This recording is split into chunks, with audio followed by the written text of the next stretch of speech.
వికారాబాద్ జిల్లా అంతారం గ్రామంలో అమానుష ఘటన చోటు చేసుకుంది. ఓ యువకుడిని మొబైల్ స్టేటస్ తన ప్రాణాల మీదకు తెచ్చింది. తమ వర్గానికి కించపరిచి పెట్టినవని ఆ యువకుడిని వేరే వర్గం వారు చితకబాదారు. అంతేకాక గ్రామంలో ఉన్న అంబేద్కర్ విగ్రహానికి కాళ్లు మొక్కించారని బాధితుడు రవి వాపోయాడు. తప్పేందని వేడుకున్నా వదిలేది లేదని ఆవేదన వ్యక్తం చేశారు. పోలీస్ స్టేషన్లో ఫిర్యాదు చేసినట్లు బాధితుడు చెప్పారు. ఈ దాడిని హిందూవాదులు ఖండించారు. నిందితుల్ని కఠినంగా శిక్షించాలని డిమాండ్ చేశారు.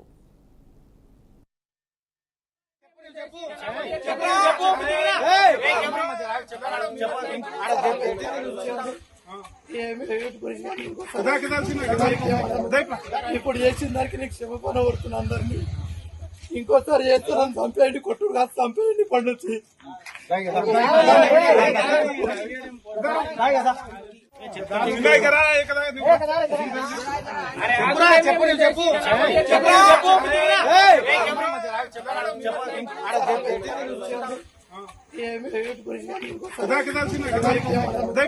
ఇప్పుడు చేసిన దానికి నీకు క్షమపణ కొడుతున్నా అందరినీ. ఇంకోసారి చేస్తున్నాను చంపేయండి, కొట్టుడు కాదు చంపేయండి పండుచ్చి.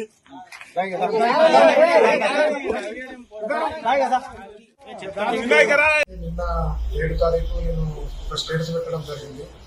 అది అంబేద్కర్ వ్యతిరేకంగా కానీ బలైన వర్గాలకు వ్యతిరేకంగా పెట్టలేదు. అది కేవలం జైబీమ్ అనే ముసుగులో మతాలు మారి రిజర్వేషన్లు అసలైన అమలు పొందకుండా దారి మళ్లించుకొని సర్టిఫికేట్లో హిందూ అని పెట్టుకొని మతాలు మారిన వాళ్ళకు ఉన్నారని చెప్పేసి పెట్టిన సభ్యులు. దానికోసము మా ఊర్లోనే కన్వర్ట్ అయిన క్రిస్టియన్స్ మొత్తము మూకమూడిగా ఉండి నేను ఎప్పుడు వస్తాను కాల్చుకొని కూర్చొని నైట్ 8:30కు నా పైన దాడి చేసిన సార్. దానివల్ల నాకు ఛాతీ నొప్పి ఉంది, నా ముందే ఛాతీ నొప్పి ఉంది, నన్ను కొట్టకుండి నేను దాన్ని ఎక్స్ప్లెయిన్ చేస్తా, అది నేను తప్పుగా పెట్టలేదని చెప్పినా కూడా వినకుండా 50 మంది ఒకటేసారి వచ్చి నా మీద పడి నన్ను ఛాతీ పైన, ఎదురుపైన, చేతులపైన, అన్నిపైన బుద్ధి రాళ్లతో కొట్టి కిందేసి కాళ్ళతో దొక్కి మొత్తం కొట్టేదాన్ని. ఇక్కడ కూడా కట్టెలతో కూడా కొట్టేది మొత్తం. ఖచ్చితంగా నువ్వు అంబేద్కర్కి వచ్చి అంబేద్కర్ విగ్రహం దగ్గరికి వచ్చి క్షమాపణ చెప్పి కాళ్ళు పట్టుకొని క్షమాపణ చెప్పాలి, లేకుంటే నేను చంపేస్తాము, మీ ఇంట్లో చంపేస్తాము, మీ ఇలాంటివి. హైదరాబాద్ చందానగర్లోని వెంకటేశ్వర స్వామి ఆలయంలో ఆధ్యాత్మిక శోభ వెల్లువిరుస్తుంది. గురు పౌర్ణమి సందర్భంగా చాతుర్మాస దీక్షలు ప్రారంభం కానున్నాయి. విశాఖ పీఠాధిపతి పెద్ద గురువు స్వరూపానందేంద్ర స్వామి, చిన్న గురువు సాత్మా నరేంద్ర సరస్వతి చేతుల మీదుగా ఆరంభం కానున్నాయి. 17 ఏళ్ల తర్వాత హైదరాబాద్లో చాతుర్మాస దీక్షలు జరుగుతున్నట్లు నరేంద్ర స్వామి సరస్వతి అన్నారు. ఈ దీక్షలో భక్తులందరూ పాల్గొనాలని విశాఖ శారద పీఠాధిపతి స్వరూపానంద స్వామి సరస్వతి పిలుపునిచ్చారు. వేడుకలు వైభవంగా జరగబోతున్నాయంటున్న శారదా పీఠం చిన్న గురువు స్మారతానంద నరేంద్ర సరస్వతితో మా ప్రతినిధి జాన్స్టీ ఫేస్ టు ఫేస్. నమస్తే, వెల్కమ్ టు బీఆర్కే భక్తి. నేను ఝాన్సీ. ఇవాళ మనం చందానగర్లో శ్రీ వెంకటేశ్వర దేవాలయంలో ఉన్నాము. ఇక్కడ స్వాత్మానందేంద్ర స్వామి గారు ఉన్నారు. ఇక్కడికి రావడానికి ముఖ్య కారణం ఏంటి అని అంటే చతుర్మాస దీక్ష యొక్క ప్రాముఖ్యత మనం తెలుసుకోవడం కోసం ఇక్కడికి వచ్చాం. మరి స్వాత్మానందేంద్ర స్వామి గారితో మాట్లాడదాం. నమస్కారం గురుగారు.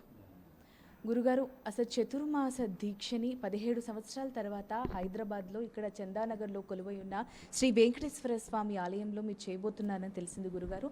మరి ఈ 17 ఏళ్ల తర్వాత చేయడానికి ముఖ్య కారణం ఏంటి గురుగారు? అసలు చతుర్మాస దీక్ష అంటే ఏంటో మా కోసం తెలియజేయండి. శృతిస్మృతి పురాణానాం ఆలయం కరుణాలయం నమామి భగవత్పాదం శంకరం లోకశంకరం. శ్రీ గురుభ్యో నమః.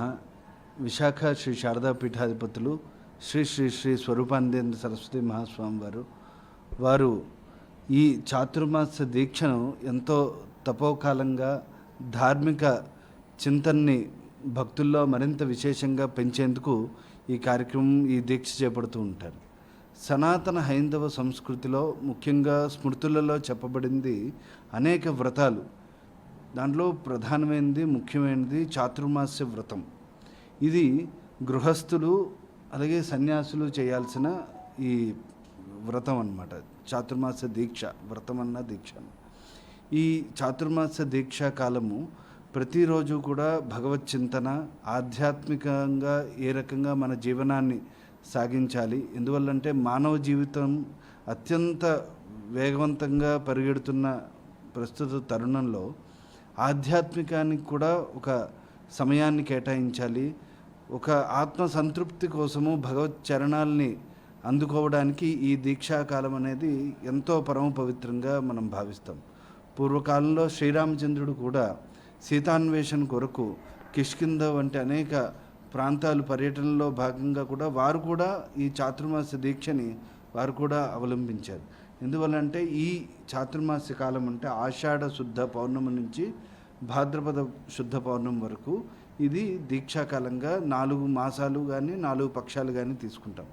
ఈ కాలంలో వర్షాలు ఎక్కువగా ఉండడము, చిన్న చిన్న క్రిమికీటకాలు ఈ కాలంలో ఎక్కువ అవి జన్మ తీసుకోవడం వల్ల పర్యటనలు చేస్తూ ఉంటే వాటికి ఇబ్బంది కలుగుతాయి. అవి కాళ్ళ కిందో లేకపోతే తెలిసి తెలియక వాటికి హాని కలుగుతుంది అనే ఉద్దేశంతో ఈ చాతుర్మాస కాలంలో ఎక్కువ పర్యటనలు కాకుండా చాలా తక్కువ సమయం అంటే ఈ ఎక్కడైతే ఉంటారో అక్కడే ఉండి ఒక దీక్షాకాలంగా ఒక దీక్షగా తపస్సు, ఆధ్యాత్మిక చింతన, భగవంతుడి యొక్క తత్వాన్ని ఉపదేశించడము, ఎక్కువ పర్యటనలు పెట్టుకోకుండా ఒక దీక్షగా ఒక ప్రాంతానికే పరిమితమయ్యి చేయాల్సిన దీక్ష ఈ చాతుర్మాస దీక్ష.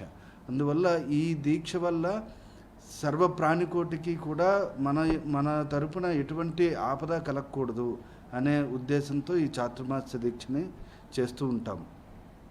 విశాఖ శ్రీ శారదా పీఠాధిపతులు వారి యొక్క 30వ చాతుర్మాస దీక్షని హైదరాబాద్లో చందానగర్ వెంకటేశ్వర స్వామి దేవాలయంలో చేపడుతూ ఉన్నారు. ఎందువల్లంటే గత 2007వ సంవత్సరంలో హైదరాబాద్లోనే మల్కాజ్గిరి ప్రాంతంలో వారు చాతుర్మాస దీక్షని అనుష్ఠించి తరువాత హరిద్వారు, కాశీ, 15 ఏళ్ళుగా కూడా ఋషికేశ్లో అంటే సుమారు 17 ఏళ్ళు కాలం అంతా కూడా సంవత్సరానికి ఒక 2 నుంచి 3 నెలల వరకు అక్కడే ఈ తపస్సును ఆచరించడము, అక్కడికి వచ్చిన భక్తులందరికీ కూడా ఆధ్యాత్మిక చింతనని వారు ఉపదేశించడము, అనేక వేద మార్గాన్ని వారు ఉపదేశించడం ఇవన్నీ జరిగాయి. కానీ ఈ సంవత్సరము భక్తుల యొక్క కోరిక మేరకు ముఖ్యంగా పీఠం యొక్క ఎవరైతే పీఠాన్ని అభిమానించేవారు, పీఠాన్ని భక్తులుగా స్వామివారిని గురువులుగా భావించి ఎవరైతే ఉంటారో వారందరూ ఇన్ని సంవత్సరాలుగా మాకు చాలా దూరంగా ఉన్నారు, ఈ సంవత్సరం హైదరాబాద్లో ఈ ప్రాంతంలో దీక్ష చేయండి అని చెప్పి వారిని కోరితే సరే అని ఈ సంవత్సరం చేయడానికి వారు అంగీకరించారు. దానికి అనుగుణంగా ఈ కార్యక్రమం రేపటి నుంచి ప్రారంభం కాబోతుంది. ఇది జూలై 10వ తేదీ నుంచి ప్రారంభమయ్యి సెప్టెంబర్ 7వ తేదీ వరకు ఈ 4 పక్షాలుగా ఈ దీక్ష జరుగుతుంటుంది. ఈ కార్యక్రమంలో అనేక ఆధ్యాత్మిక కార్యక్రమాలు, సనాతన హైందవ సంస్కృతిని మరింత జాగృతం చేసే కార్యక్రమాలు, దేవాలయాల సందర్శన, గోశాలలు, పాఠశాలలు, స్కూల్స్, కాలేజెస్, యూనివర్సిటీసు, అలాగే ప్రతి ఒక్కరికి కూడా ఒక సమయం కేటాయించి వారందరికీ కూడా ఆధ్యాత్మిక శంకర భాష్యాన్ని ప్రవచనం చేయడము. ఈ గత 17 ఏళ్ళుగా కూడా ఇదే ప్రక్రియ నడిచేది. ఋషికేశ్లో శంకర భాష్యాన్ని ప్రవచనం చేస్తూ ఉండేవారు. అవి పుస్తక రూపంగా కూడా విశాఖ శ్రీ శారదాపీఠం ముద్రించింది. ఈ సంవత్సరము ఇక్కడ ఋషికేశ్ని వదిలిపెట్టి హైదరాబాద్ భాగ్యనగరంలో చేయాలని ఉత్సాహంతో భక్తులందరూ యొక్క కోరిక మేరకు ఈ కార్యక్రమం చేస్తున్నాం. మరి ఏ సమయానికి ఇది మొదలవుతుందంటారు? తెల్లవారుజాము నుంచి ప్రతిరోజు స్వామివారు 3:30 నుంచి వారు అనుష్ఠానం ప్రారంభిస్తారు. భక్తులకి దర్శనమిచ్చేది 8:30 తర్వాత భక్తులకి దర్శనమిచ్చేది. అంతవరకు కూడా వారి స్వీయ అనుష్ఠానము, వారి జప తపాదులు ఇవన్నీ కూడా జరుగుతూ ఉంటాయి. రేపు ప్రత్యేకంగా గురు పూజా మహోత్సవం, ఆషాఢ శుద్ధ పౌర్ణమి, గురు పౌర్ణమిగా మనం చేసుకుంటూ ఉంటాము.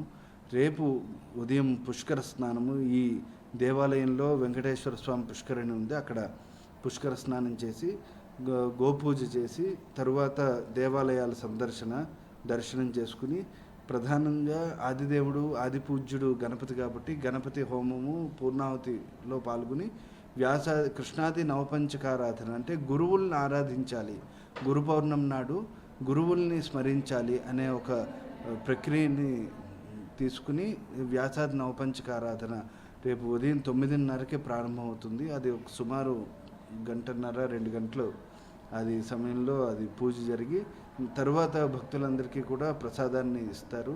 సాయంత్రం ప్రతిరోజు సాయంత్రము ప్రదోషకాలంలో 6:30కి శ్రీ శారదా స్వరూప రాజశ్యామల చంద్రమౌళీశ్వర ఆరాధన జరుగుతుంది. అంటే పీఠానికి అధిష్టాన దేవత రాజశ్యామల అమ్మవారు చంద్రమౌళీశ్వరులు. వారి యొక్క ఆరాధన ఇక్కడ ప్రత్యేకంగా ప్రతిరోజు సాయంత్రం కూడా జరగడం అనేది మరింత విశేషము. అదే కాకుండా తర్వాత ఈ 2 నెలల్లో అనేక సందర్భాల్లో కృష్ణాష్టమి కానీ, వినాయక చవితి కానీ, తర్వాత శ్రావణ పౌర్ణమి కానీ ఇటువంటి అనేక పర్వదినాలని పురస్కరించుకుని యజ్ఞయాగాదులు, అదే వేద సదస్సులు ఇలాంటివన్నీ జరగడం అనేది పరిపాటిగా వస్తూ ఉంటుంది. ఓకే గురుగారు, నేను అసలు రావడమే చూస్తూ ఉన్నాను. ఏర్పాట్లు అయితే చాలా బాగా జరుగుతున్నాయి. పూల అలంకరణ అవ్వండి, లేకపోతే గుడి యొక్క శుభ్రత కానివ్వండి, కోనేరులో నీళ్ళు ఏదైతే కొత్తగా ఫ్రెష్గా నింపడం కానివ్వండి. అండ్ నేను మీకన్నా ముందు జనరల్గా అక్కడంతా ఒకసారి తిరిగి చూస్తూ అక్కడున్న వర్కర్స్ని కూడా అడిగాను ఎలా జరుగుతుంది ఏంటి అనేది. ఇప్పుడు మీరు ఏదైతే చెప్పారో ఆ నాలెడ్జ్ వాళ్ళకు కూడా ఉంది అని అంటే ఎవరైతే మనం ఇప్పుడు చెప్తున్నాం లైవ్ ద్వారా వింటారు, కానీ అలా కాకుండా ఇక్కడున్న వర్కర్స్ కూడా అసలు ఏం జరగబోతుంది ఏంటి అనేది వాళ్ళకు కూడా క్లుప్తంగా ఐడియా ఉంది గురుగారు. ఎవరైనా భక్తులు ఇప్పుడు మీ దగ్గరికి రాలేని వారు ఎవరైనా నాలాగా గుడికి వచ్చి అసలు ఏం జరుగుతుంది అని చెప్పడానికి వాళ్ళు కూడా మంచి నాలెడ్జ్ ఉంది గారు. వాళ్ళు కూడా చాలా బాగా అసలు వర్క్తో పాటు ఒక మంచి నాలెడ్జ్ పెట్టుకున్నారు, ఏం జరుగుతుంది టక్కని అడిగితే చెప్పగలిగేలా. సో నాకు కూడా చాలా ఆనందంగా అనిపించింది గురుగారు. మరి జనరల్గా ఇప్పుడు చతుర్మాస దీక్ష అనేది చాలామందికి తెలీదు. నార్మల్గా గురు పౌర్ణమి అంటే గుడికి వస్తారు, మొక్కుకుంటారు, వెళ్తారు. కానీ ఎక్కువ ప్రాముఖ్యత అంటే ఈ చతుర్మాస దీక్ష చేపడుతున్నారు. మరి ఈ దీక్ష చేపడుతున్నప్పుడు మనం ఎందుకు గుడికి రావాలి అంటే మేము వస్తే మాకు ఏం జరుగుతుంది అనేది ఒక చిన్న ఆలోచన ఉంటుంది గురుగారు. మరి అలాంటి భక్తులు ఎవరైతే ఉంటారో వాళ్ళకి ఒక సమాధానం చెప్పండి. అంటే ఈ దీక్ష అనేది స్వీయ నియంత్రణ కోసము, పరిపక్వత కోసము, ఆధ్యాత్మిక పరిపక్వత కోసం ఎటువంటి దీక్షలైనా చేస్తూ ఉంటాం. ఇప్పుడు అయ్యప్ప దీక్ష అనేది అందరికీ తెలుసు. అయ్యప్ప దీక్ష కాలంలో ఆ 41 రోజులు కూడా వాళ్ళు శాకాహారమే తీసుకోవాలి, సాత్విక ఆహారం తీసుకోవాలి.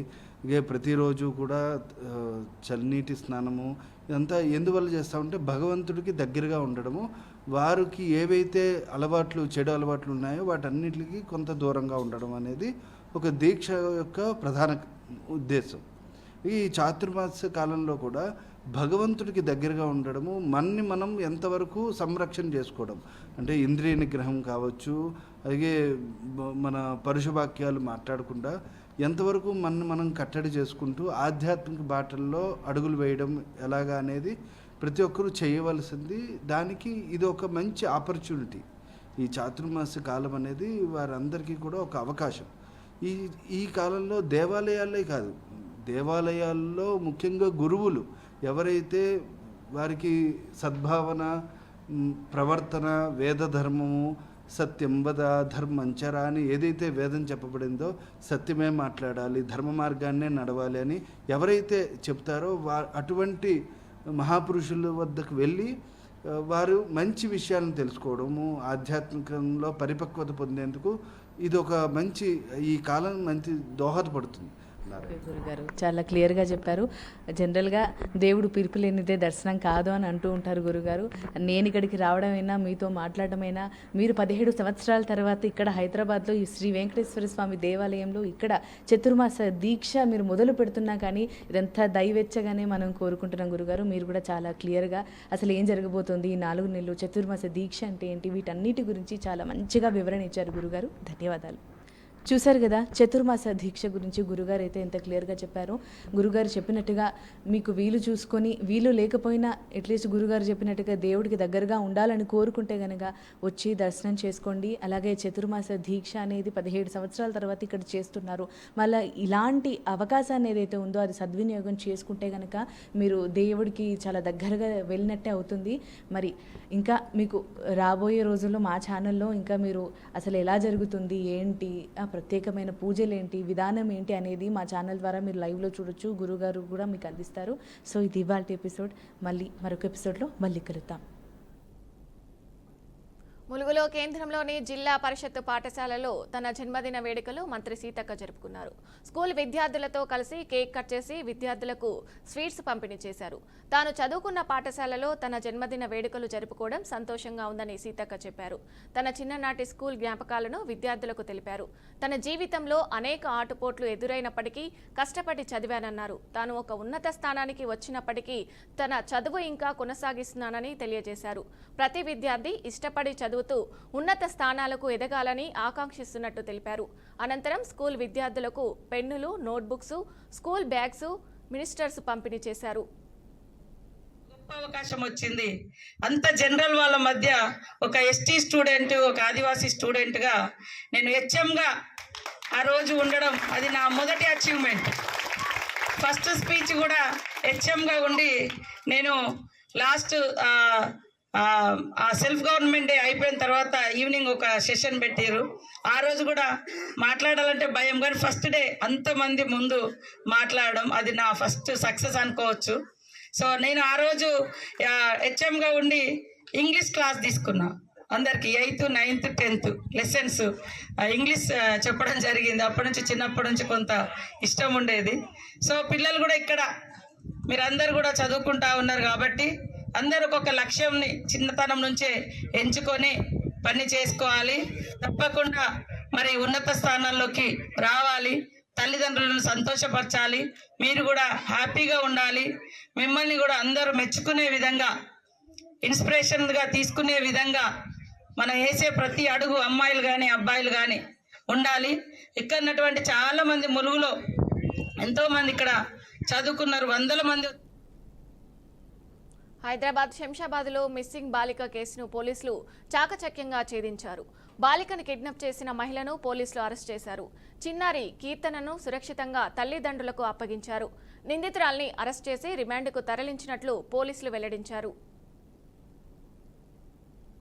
కిడ్నాప్ అయిన కీర్తన 6 years అమ్మాయి దాని కేసుకు సంబంధించి మేము ఆ కేసులో పురోగతి సాధించడం జరిగింది. నిన్న రాత్రి ఈ వైడ్ పబ్లిసిటీ తర్వాత మాకు వచ్చిన టెక్నికల్ ఎవిడెన్స్ ఆధారంగా ఈ లేడీ ఫోటోను వేయడం జరిగింది. దాని ఆధారంగా మాకు ఈ లేడీ ఐడెంటిఫై కావడం జరిగింది. దానికి సంబంధించి మేము నిన్న రాత్రి ఈ అమ్మాయిని తర్వాత ఈ లేడీ అక్యూడ్ని ఇద్దరిని అక్కడ వికారాబాద్లో అదుపులోకి తీసుకోవడం జరిగింది. ఈ అమ్మాయి సేఫ్గా ఉన్నది. అమ్మాయిని నిన్న తీసుకొని వచ్చి ఈరోజు వాళ్ళ పేరెంట్స్కు హ్యాండ్ ఓవర్ చేయడం జరిగింది. అదేవిధంగా అక్యూడ్కు సంబంధించి లేడీ ఈమె రంగాపురం రజనీ అని 37 years.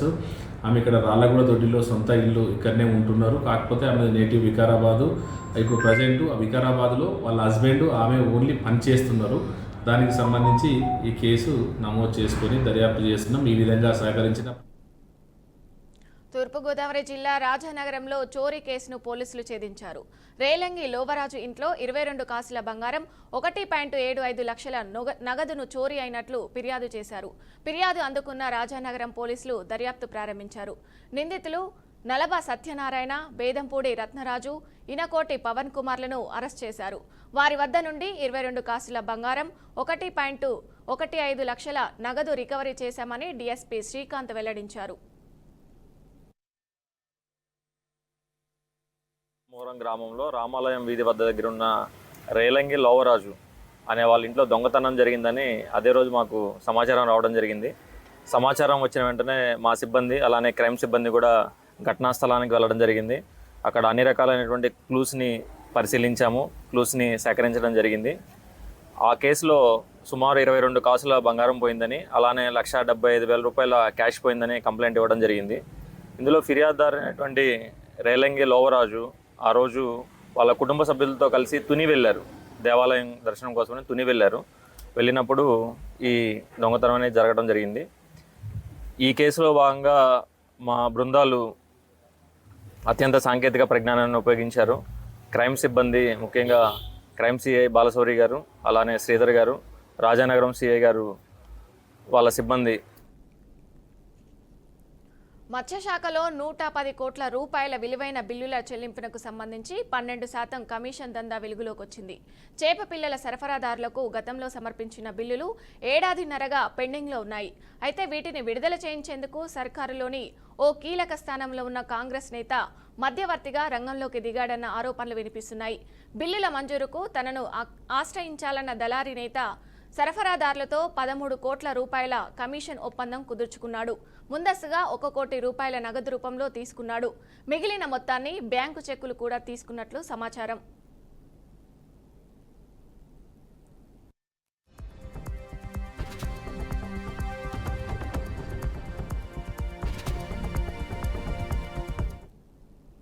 వాస్తవంలో మాత్రం 1 రూపాయి కూడా బిల్లుల రూపంలో విడుదల కాలేదని సరఫరాదారులు వాపోతున్నారు. తమ డబ్బులు తిరిగి అడిగితే బెదిరింపులకు గురవుతున్నారని ఆరోపిస్తున్నారు. ఈ అవినీతి వ్యవస్థ ప్రభావంతో మత్స్యకారులు, సరఫరాదారులు తీవ్ర ఆర్థిక ఇబ్బందులు ఎదుర్కొంటున్నారు. అప్పులపై వడ్డీలు చెల్లించాల్సిన పరిస్థితి.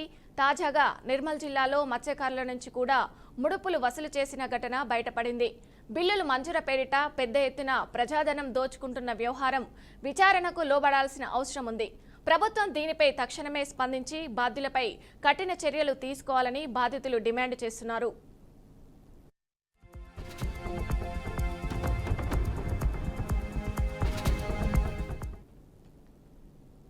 వైసీపీ నేత ప్రసన్న కుమార్ రెడ్డి చేసిన వ్యాఖ్యలపై ఎమ్మెల్యే భూమా అఖిలప్రియ తీవ్రంగా ఖండించారు.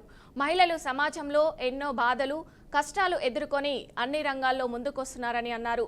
వైసీపీ నాయకులు పద్ధతులు ఏంటో, వాళ్ళ ఆలోచన విధానాలేంటో ప్రజలకు అర్థం కావటం లేదని ఎద్దేవా చేశారు. సొంత తల్లి, చెల్లిపై సోషల్ మీడియాలో అడ్డదిడ్డంగా రాయిస్తున్న సంస్కృతి వైసీపీది అని మండిపడ్డారు. ఎప్పుడైనా జగన్మోహన్ రెడ్డి గారు మాట్లాడినారా అండి? ఎప్పుడైనా జగన్మోహన్ రెడ్డి గారు రైతులు పడే ఇబ్బందుల గురించి ఎప్పుడైనా మాట్లాడినారా అండి? అసలు తెలుగుగా ఈ ప్రాంతంలో ఉందా లేనట్టుగా ఈ గతంలో ఎమ్మెల్యేలు ఉండినారు. ఏ ఒక్క రోజైనా వైసీపీకి సంబంధించిన ఎమ్మెల్యేలు గతంలో ఒక్కడంటే ఒక్కసారైనా ప్రెస్ మీట్ పెట్టి తెలుగుగా సమస్యల గురించి మాట్లాడినారా? కేసీ కెనాల్ రైతులు పడిన ఇబ్బందుల గురించి మాట్లాడినారా? ఏ ఒక్కసారి మీ మీడియా మిత్రులు ఒక్కసారి మీరు గుర్తు తెచ్చుకోండి. ఎప్పుడైనా వైసీపీ నాయకులు ఎప్పుడైనా మాట్లాడినారా అండి? మేము కట్ట మీద తిరుగుతే మాకు పోటాపోటీగా వాళ్ళు కట్ట మీద తిరుగుతారు. మేము రైతు సమస్యల గురించి మాట్లాడితే వాళ్ళు మాట్లాడితే బాగోదేమో అని చెప్పి వాళ్ళు అప్పటికప్పుడు ప్రెస్ మీట్ పెడతారు. అంతేగాని మళ్ళీ సాగునీటి సలహాదారుగా ఉన్నాడు వాళ్ళ నాయన గంగుల ప్రభాకర్ రెడ్డి గారు. వైసీపీ ప్రభుత్వంలో సాగునీటి సలహాదారుగా ఉండినాడు. ఏ ఒక్క పనైనా చేయగలిగినారా? ఒక ప్రాజెక్ట్ అనేది తెప్పించుకోగలిగినారా? ఒక రైతు సమస్య తీర్చగలిగినారా? ఈరోజు మహబూబాబాద్ జిల్లాలో ఎమ్మెల్యే క్యాంపు కార్యాలయంలో జరిగిన సమావేశంలో ఎంపీ బలరాం నాయక్ బీఆర్ఎస్ పార్టీపై తీవ్ర విమర్శలు చేశారు. పొద్దున లేస్తే బీఆర్ఎస్ నాయకులకు సీఎంను విమర్శించడమే తప్ప వాస్తవంలో వారు ఎలాంటి పనులు చేయడం లేదని ఆయన అన్నారు. ఉప ముఖ్యమంత్రి, మంత్రుల పర్యటన విజయవంతమైందని, ప్రజలకు అందించిన సేవలకు ఎంపీ కృతజ్ఞతలు తెలిపారు. అలాగే నియోజకవర్గ అభివృద్ధికి కావాల్సిన అన్ని అంశాలను సవివరంగా ప్రభుత్వం ముందు ఉంచినట్టు ఆయన తెలిపారు. మనం ప్రజెంటేషన్ చేసింది కూడా జేఎన్టీయూ కాలేజీ కానీ రావాల్సి ఇక్కడ డ్రైనేజ్ సిస్టమ్ కూడా చేయవలసిన అవసరం ఉంది. దానితో పాటు ఇంకా ఎస్ఆర్ఎస్పి కానీ ఇవన్నీ కూడా చాలా ఇష్యూస్ మీద మాట్లాడడం జరిగింది. అవన్నీ కూడా క్రమక్రమంగా శాంక్షన్ చేస్తామని అన్నారు. ఇప్పుడు యంగ్ ఇండియా స్కూల్స్ కూడా తేవడం జరిగింది. అదేవిధంగా మెడికల్ కాలేజీ, జేఎన్టీయూ, ఇంకా వేరే హార్టికల్చర్ ఇంజనీరింగ్ కాలేజీ, నవోదయ పాఠశాలలు కూడా తేవాల్సిన అవసరం ఉంది ఇక్కడ. ఎందుకంటే ఇక్కడ ట్రైబల్స్ ఎక్కువ హాస్టల్స్లో చదివించేటువంటి. తూర్పుగోదావరి జిల్లా గోకవరంలో బాబా డ్రింకింగ్ వాటర్ సప్లై కార్మికుల ర్యాలీ నిర్వహించారు. 19 నెలలుగా జీతాలు ఇవ్వడం లేదని నినాదాలు చేస్తూ నిరసన చేపట్టారు. పిల్లలకు ఫీజులు కూడా కట్టలేని పరిస్థితిలో జీతాలు ఇవ్వకుండా ఎలా అని అన్నారు. జీతాలు లేక ఇంట్లో వస్తువులు తాకట్టు పెట్టుకుని జీవనం సాగిస్తున్నామని ఆగ్రహం వ్యక్తం చేశారు. పేదల కష్టాలు అర్థం చేసుకుని డిప్యూటీ సీఎం పవన్ కళ్యాణ్ వెంటనే స్పందించి తమ కుటుంబాలను ఆదుకోవాలని కోరారు. జిల్లా సీతానగరం మండలం పురుషోత్తపట్నంలో ఉన్నటువంటి శ్రీ సత్యసాయి డ్రింకింగ్ వాటర్ సప్లైలో మేమందరం కూడా పనిచేస్తూ ఉన్నామండి. గత సుమారుగా 17-16 సంవత్సరాల నుంచి కూడా మేము ఈ స్కీమ్లో పనిచేస్తూ ఉన్నాము. ఆపరేటర్లు గాను, టెక్నీషియన్లు గాను, పిట్టలుగా గాను, లైన్ మ్యాన్లుగా గాను ఇలాంటి వివిధ హోదాల్లో మేము ఆ స్కీమ్లో పనిచేస్తూ ఉన్నాము. ఇది సుమారుగా ఈ తూర్పుగోదావరి జిల్లాలో ఉన్నటువంటి 5 మండలాల్లో కూడా సుమారు 85 గ్రామాలకి మేము నిరంతరం కూడా రేయింబాగులు శ్రమించి ఈ యొక్క మంచినీటిని ప్రజల ఆరోగ్య నిమిత్తం కూడా మేము సరఫరా చేయడం జరుగుతూ ఉంది. అయితే గతంలో బాబా ఉన్నప్పుడు ఈ స్కీమ్ పరిస్థితి చాలా బాగానే ఉండేది. ఆయన మరణానంతరం కూడా ఈ స్కీమ్ యొక్క దుస్థితి చాలా నిర్వీర్యం అయిపోతూ ఉంది. ఈ ఇవి bulletin updates. Keep watching BRK news తెలుగుడి సత్తా.